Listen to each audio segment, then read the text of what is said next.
Ассалаумағалейкум достар.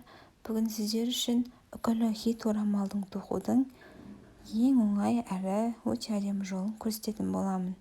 Менімен бірге болыңыздар. Осындай өте әдемі, узоры өте оңай, осындай орамалды тоқитын боламыз. Бізге ең алдымен ол үшін міне осындай ярнарттың жібі керек, этамин деген. Міне 180 метр бір жібі. Осындай жіптің бізге 3,5 жіптей бір орамал кететін болады, және осындай үкі қажет. Сосын міне жаңағы орамал мен үкінің арасын қосатын осындай бізге арнайы моншақ десек те болады, осындай моншақтар қажет. Міне осылай жалпы қосатын боламыз. Және бізге крючок қажет. Крючоктың миллиметрі примерно 2 миллиметрлік крючокты қолдансаңыздар болады. Ал енді тоқып бастаймыз. Ең бірінші осындай сақина жасап аламыз. Қазір 7 сақина жасайтын боламыз. Бірінші, екіншісі, үшіншісі, төртіншісі, бесіншісі, алтыншысы және жетіншісі. Қазір енді баған жасап алатын боламыз. Ең бірінші сақинаға осындай бірінші бағанымызды жасаймыз. Міне осылай жасаймыз. Енді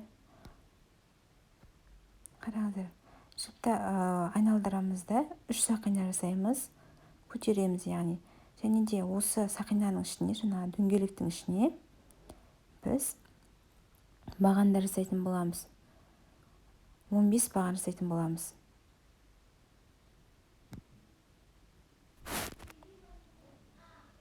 Міне біз 5 жаңа бағанды жасадық. Енді міне 15 баған жасап бітірдік. Енді 5 сақина жасаймыз да. Бірінші тұрған бағанның үстіне баған. Сосын 1 сақина жасаймыз да. Тағы 1 баған тастап кетіп, 3 баған тоқимыз. Ізіне 3 баған тоқитын боламыз. Сосын 2 сақина жасаймыз да. Міне дәл ортасындағы, қараңыз, ортасына 2 бағаннан кейін 1 баған тоқимыз да, 3 сақина тоқимыз. Тап сол бағанның ішіне тағы 1 баған тоқимыз. 3 сақина тоқимыз да, тағы сол бағанның ішіне 3-ші бағанды тоқитын боламыз. Қараңыз, 1 сақинаның ішінде, яғни 3 баған болады. 1 сақина тоқимыз да, 2 астынан баған тастап кетеміз да, үстісіне осылай 3 баған тоқитын боламыз. Ал соңғы 2 бағанның ортасына 1 баған тоқимыз да, 3 сақина істейміз да, тағы 1 баған тоқимыз. Және қайттан жібімізді 3 сақина тоқимыз да, айналдырамыз. Ортасына, осы 2 бағанның ортасына біз 7 баған тоқитын боламыз.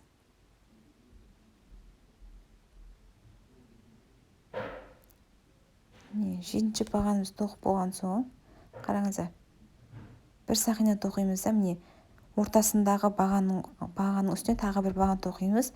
1 сақина тоқимыз да, міне ортасына қараңыз. Осы жерге 7 баған тоқитын боламыз. 2 бағанның ортасы бар ғой, келесі. Соған 7 баған тоқитын боламыз.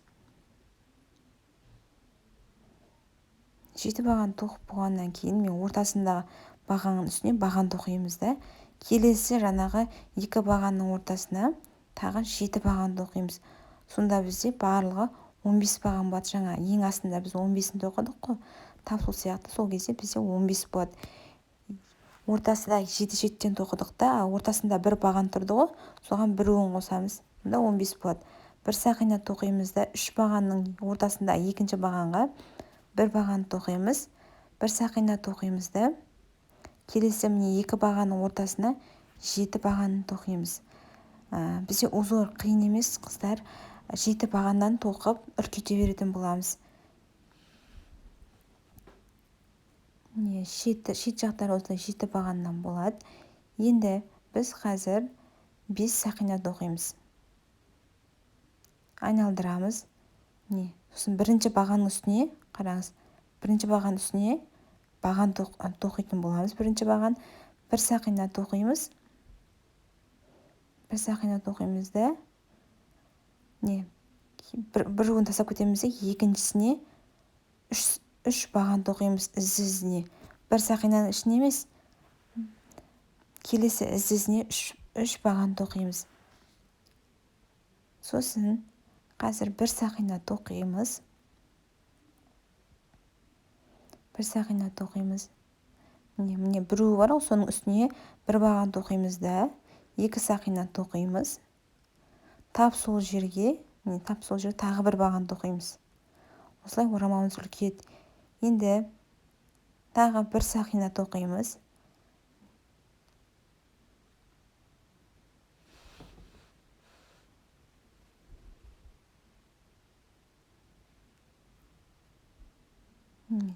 Екі баған тастап кетеміз де, үшінші бағанның үстіне 1 баған, төртіншісіне тағы 1 баған, яғни 3 баған тоқимыз осылай.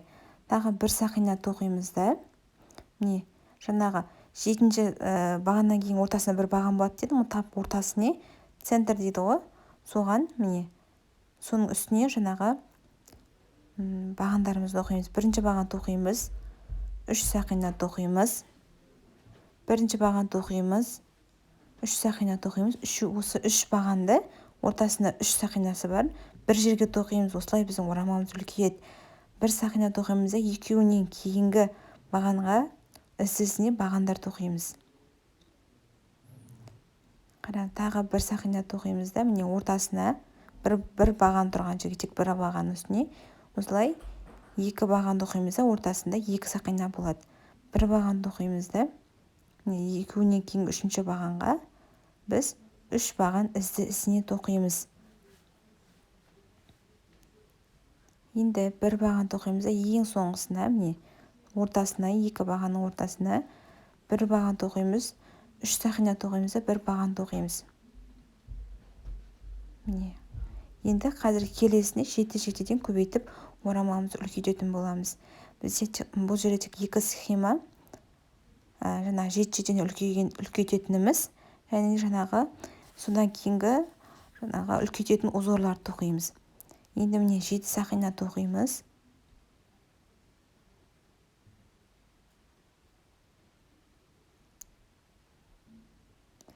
7 сақинадан кейін 1 сақина тоқимыз да, қараңыз, үшіншісіне 3 баған тұр ғой, екінші бағанның ортасына 1 баған тоқимыз да, 1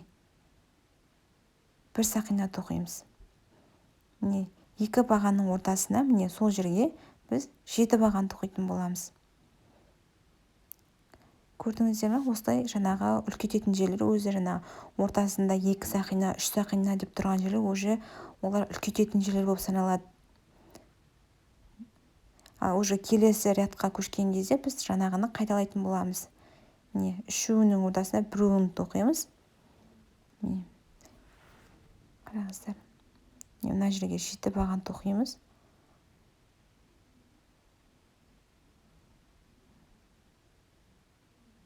Ортасына 1 баған, бағанның үстіне баған. Келесі 3 сақинасы бар болды ғой, соған 7, сонда бізде орта жағы бар ғой, сол жер бізде 15 болады. Асты бізде 15-тен басталды ғой, сол сияқты ортасы 15 болып жалғаса берді осы жер.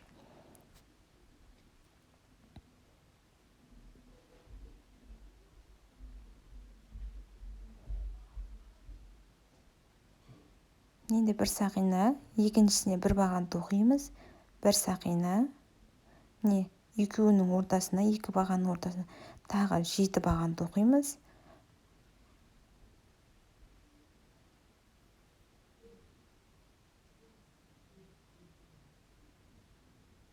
Қараңыздар, 1 сақина тоқимыз, екіншісіне 1 баған тоқимыз, 1 сақина, мына шетіне 7 баған тоқимыз.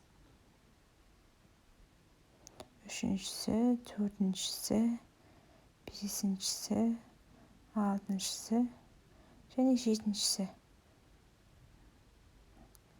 Қараңыздар, тап осылай жалғаса береді.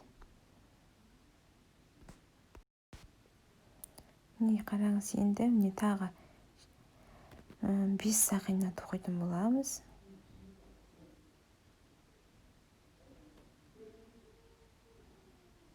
Міне бірінші бағанның үстіне баған тоқитын боламыз.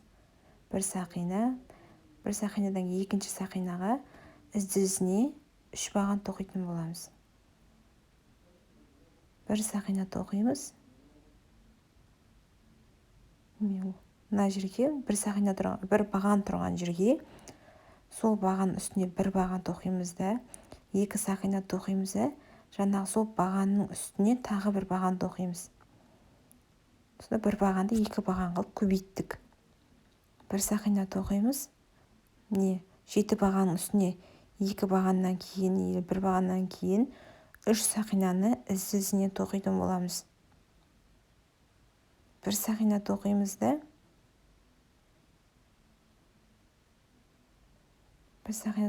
міне бір бағанды 2 баған қылып үлкейтетін боламыз. Міне бір бағанның үстіне 2 баған тоқимыз, ортасында 2 сақинасы бар. Бір сақина тоқимыз да, 2 бағаннан кейінгі 3-ші бағанға 3 ізіне баған тоқитын боламыз. Бір сақина тоқимыз да, дәл ортасына, яғни 8-ші бағанға біз жаңағы затты тоқитын боламыз. Қазір көрсетемін сіздерге. 8-ші бағанға бірінші бағанымызды тоқимыз, 3 сақина тоқимыз, тап сол жерге тағы бір баған тоқимыз. Тағы 3 сақина тоқимыз. Тап сол жерге тағы баған тоқимыз, яғни 3 баған болады, ортасында 3 сақина мен 1 сақина тоқимыз да, бір бағаннан кейінгі екінші бағанға ізіне 3 баған тоқитын боламыз.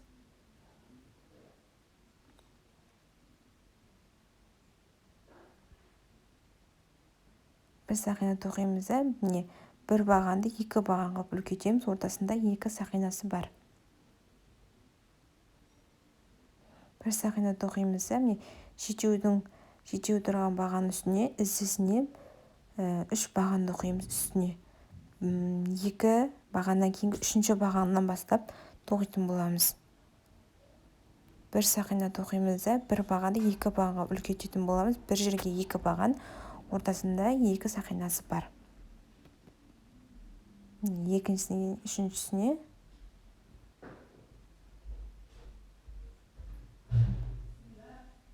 үшіншісінен бастап ізіне 3 баған тоқитын боламыз.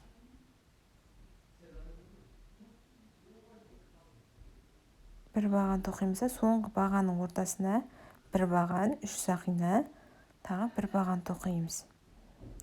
3 сақина жасаймыз да, артқа айналдырамыз да, осы жерге 7 баған тоқимыз. Яғни, енді біз қазір 7 бағаннан үлкейтетін боламыз. 6-ші, 7-шісін тоқимыз. Бір сақина тоқимыз да, екінші бағанның үстіне баған тоқитын боламыз. Бір сақина тоқимыз. 2 бағанның ортасына 7 баған тоқитын боламыз. 4-шісі, 5-шісі, 6-шы және 7-шісін тоқимыз. Бір сақина тоқимыз. Және 3 бағанның үстіне, 2-ші бағанның үстіне бір баған тоқитын боламыз. Бір сақина тоқимыз да, 2 баған бар ғой, жаңағыдай, соның үстіне 7 баған тоқып көбейтетін боламыз орамалымызды.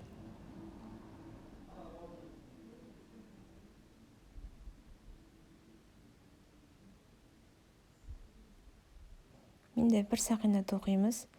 2-ші бағанның үстіне баған.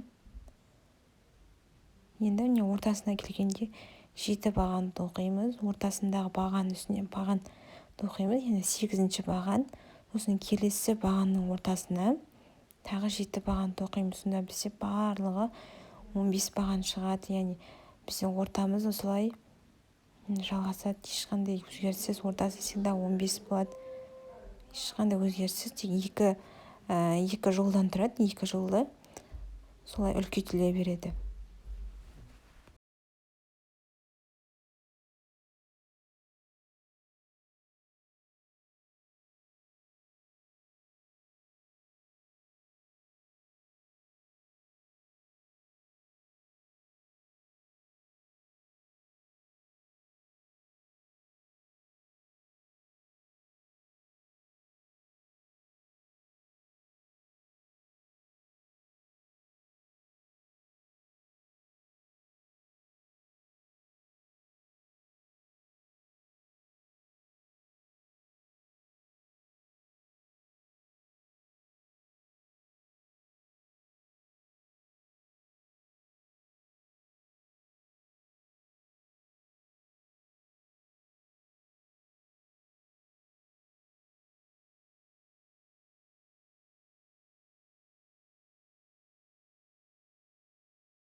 достар, міне сіздерге басын көрсеттім, осылай тоқи беретін боласыздар. Міне достар, мен уже тоқып болдым. Міне осындай болып шықты. Өте әдемі, өте оңай узор. Тек екі жаңағы схемадан тұрады. Екі жолдан, яғни ешқандай қиыншылықсыз. Енді қараңыздар достар. Енді жаңағы орамалдың маңдайда тұратын жерінен бір тегіс тоқимыз. Міне қараңыздар. Шет жақтарын осындай столбик без накидамен осылай тоқып шығамыз. Қараңыздар. Осы жерде арасында бізде бұл жерде деген жаңағы 3 сақина бар ғой, соның ортасын тауып аламыз да. Осылай қосып тоқимыз, баса тұрған кезде әдемі болып тұрсын деп.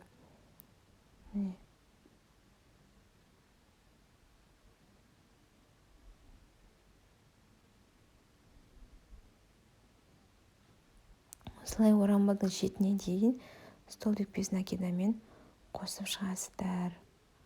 Соңына дейін осылай тоқисыздар, яғни.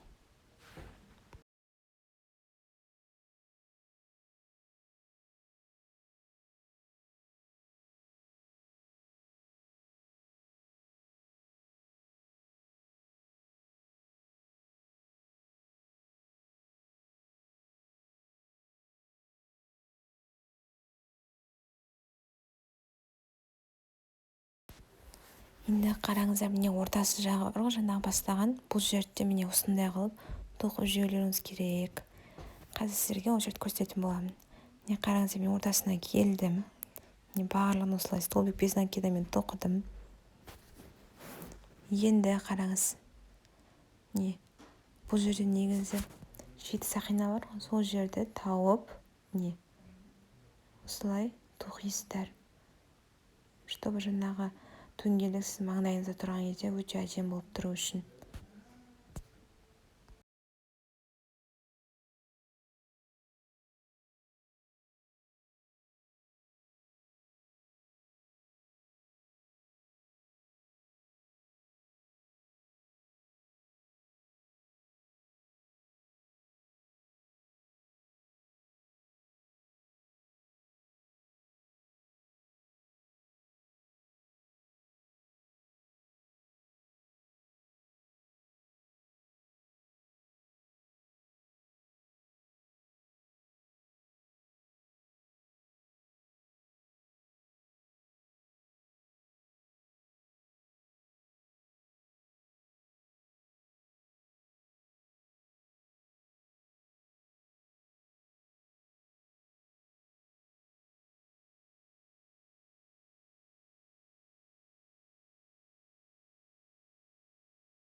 Қараңыздар,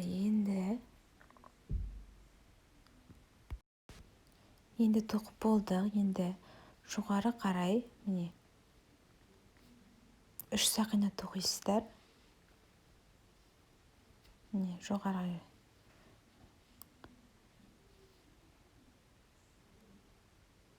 3 сақина тоқисыздар да. Міне бірінші осы жерге бірден 3 баған тоқисыздар.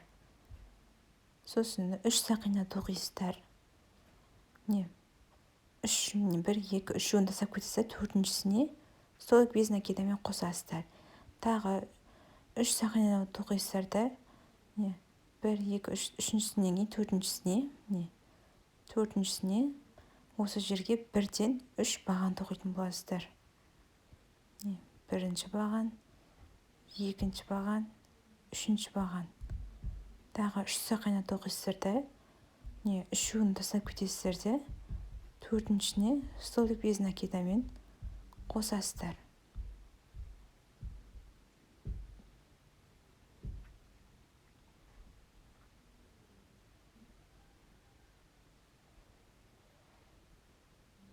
Үш сақина тоқисыздар. Тап жаңағыдай 3 сақина тоқисыздар. Үшеуін тастап кетесіздер де. Уже төртінші жолына, төртінші жерге бірден 3 баған тоқисыздар. Бұл достар тоқып атқанымыз жаңағы маңдай жағы. Кішкене маңдай жағында узорлау әдемі болып тұрсын деп осылай көрсетіп жатырмын сіздерге. Қараңыздар. Енді міне болдық тоқып. Ең шетіне келгенде осындай 3 баған тоқып бітіресіздер. Міне осындай болып шықты. Қараңыздар.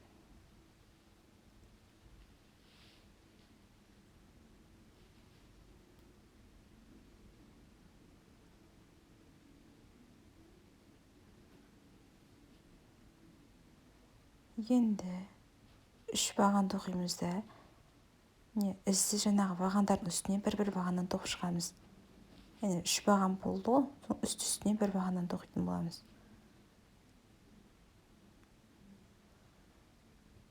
Сосын ортасы бар ғой, қарасаңыздар.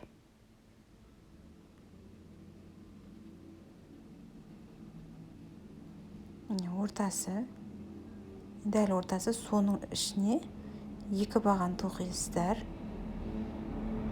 Бір сақина тоқисыздар, тап жаңағы жерге тағы 2 баған, яғни ол жерге 4 баған тоқылады. 2 бағаннан кейін ортасына бір сақина істелетін болады. Міне осылай. Тағы да міне 3 баған үстіне ізінен бір баған тоқисыздар.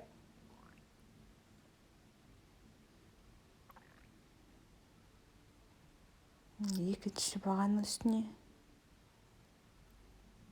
үшінші бағанның үстіне,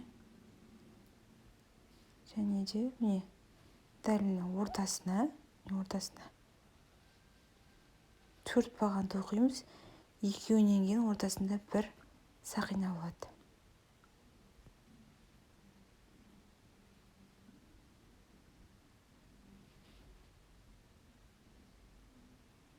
Бір сақина тоқылды. Тағы да туап сол жерге 2 баған тоқисыздар.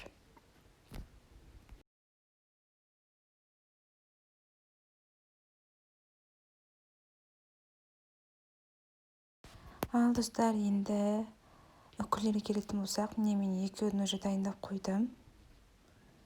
Магнитпен. Енді үшіншісін сіздерге қалай көрсетейін. Біздерде осындай үкі бар. Енді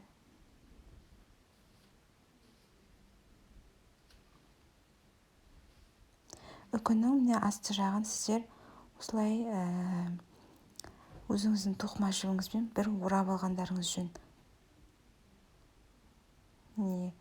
Осылай біз ортасына өзіміздің жібімізді кіргізетін боламыз.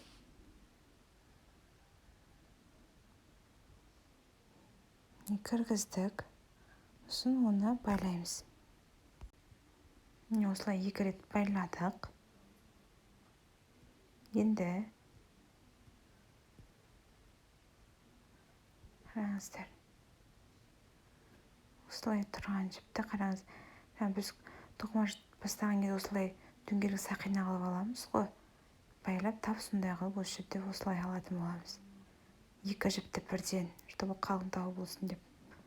Қараңыздар.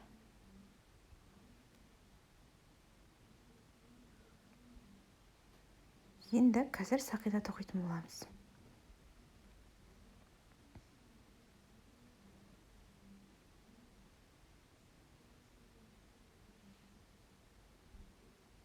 Бір сақина, 2, 3, 4, 5, 6, 7, 8-шісін тоқимыз да. Керек емес жіпті қалғанын қиып тастасаңыздар болады.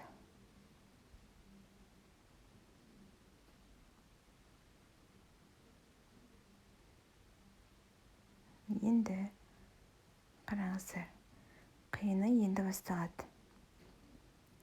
Қараңыздар, бұл жерде аздап түсініксіз болуы мүмкін, себебі үкінің заттары кәдімгідей мешать етіп тұр. Осылай бір жіпті тауып аламыз ішіндегі.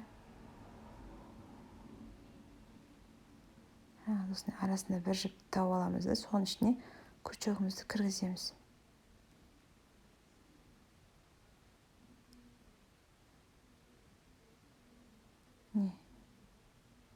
Енді соның ішіне арасына жібімізді кіргізіп, өйстіп арасын қосуымыз керек.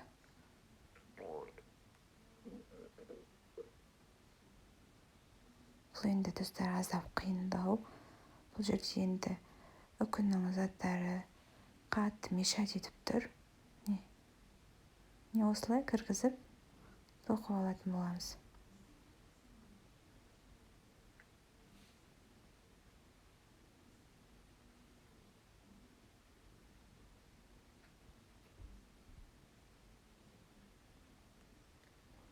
Сіздерге барынша көрсетуге тырысып жатырмын, дегенмен енді аздап түсініксіздеу.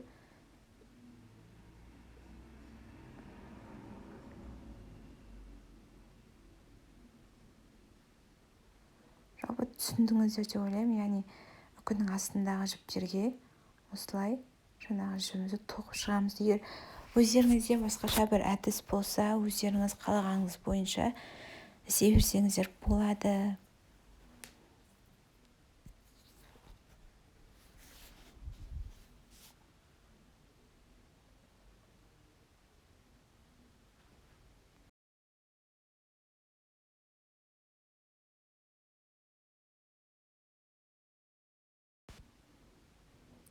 Қараңыздар, енді барынша түсінікті қылып түсіруге тырысып жатырмын, бірақ өзім де арпалысып зорға тоқылып жатыр. Енді аздап қиындау.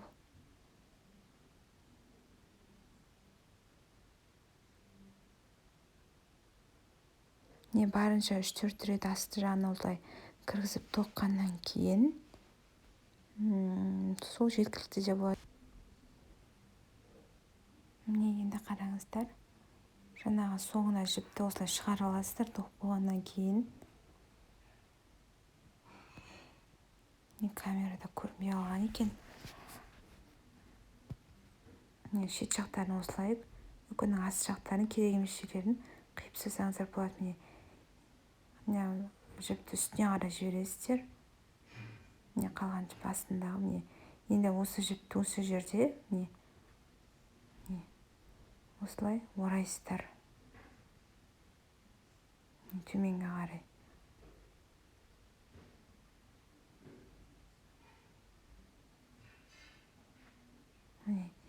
Жоғары үстіне қараған жіпті енді осылай байлайсыздар.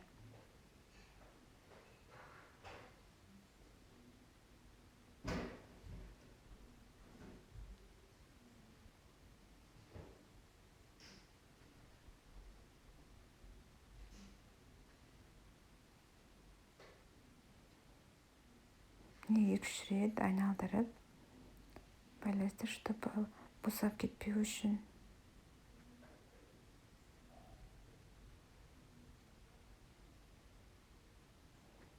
Енді қиятын боламыз.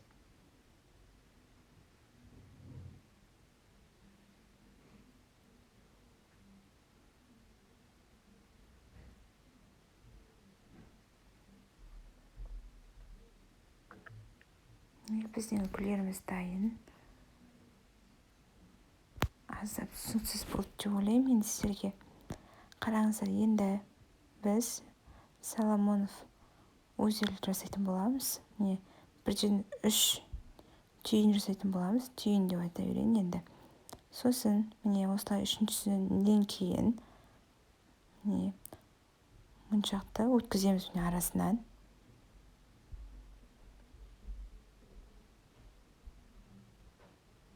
Өткізгеннен кейін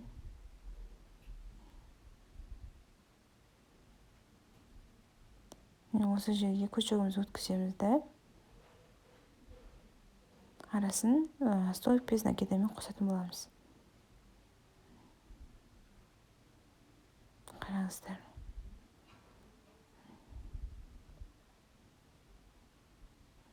Тағы бір сақина тоқимыз да жаңағы Соломонов узел, 3 түйінді тағы жасайтын боламыз. Енді жаңағы осы жерге қосқан жер, басталған жерімізге аяқтайтын боламыз. Осылай қосамыз. Столик без накидамен келесі жерлерде столик без накидамен кішкене тоқимыз, чтобы сөгіліп кетпес үшін.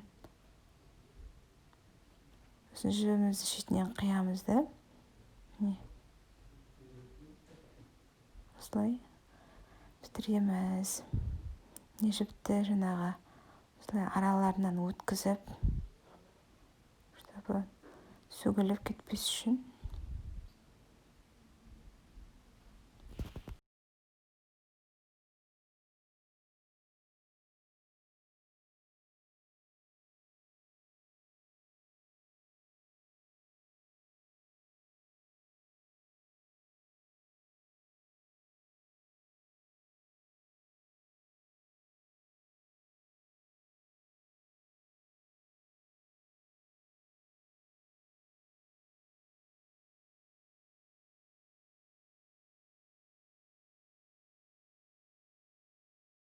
Қараңыздар, тағы бір үкіні бір шетіне жасайтын боламыз, яғни ортасындағы шетіне жасаймыз. Қалай тоқылады сіздер көрсетейін. Міне дәл ортасына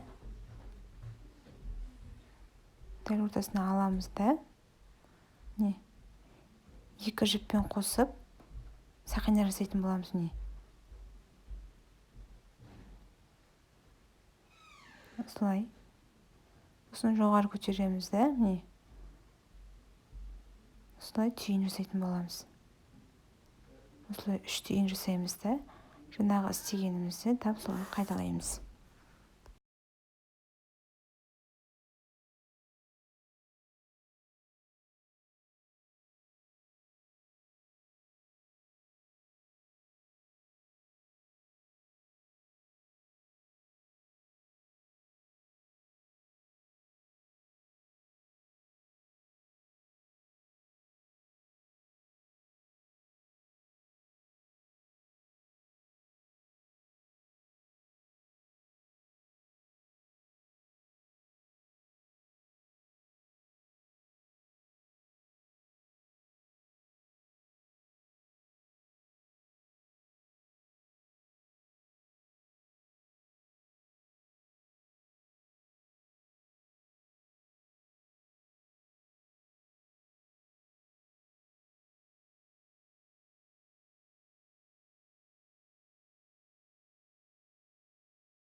Қараңыздар, біз үкілерімізді міне істеп болды. Осындай өте әдемі болып шығады. Міне осындай. Ал достар, сіздерге менің орамалым ұнады деген ойдамын. Егер сіздерге менің орамалым ұнаса, маған лайк басып, комментарий жазып, подписаться етуді ұмытпаңыз, және де жоғарыда көрсетілген инста парақшаға жазылып кетуді ұмытпаңыздар. Рахмет, менімен бірге болыңыздар.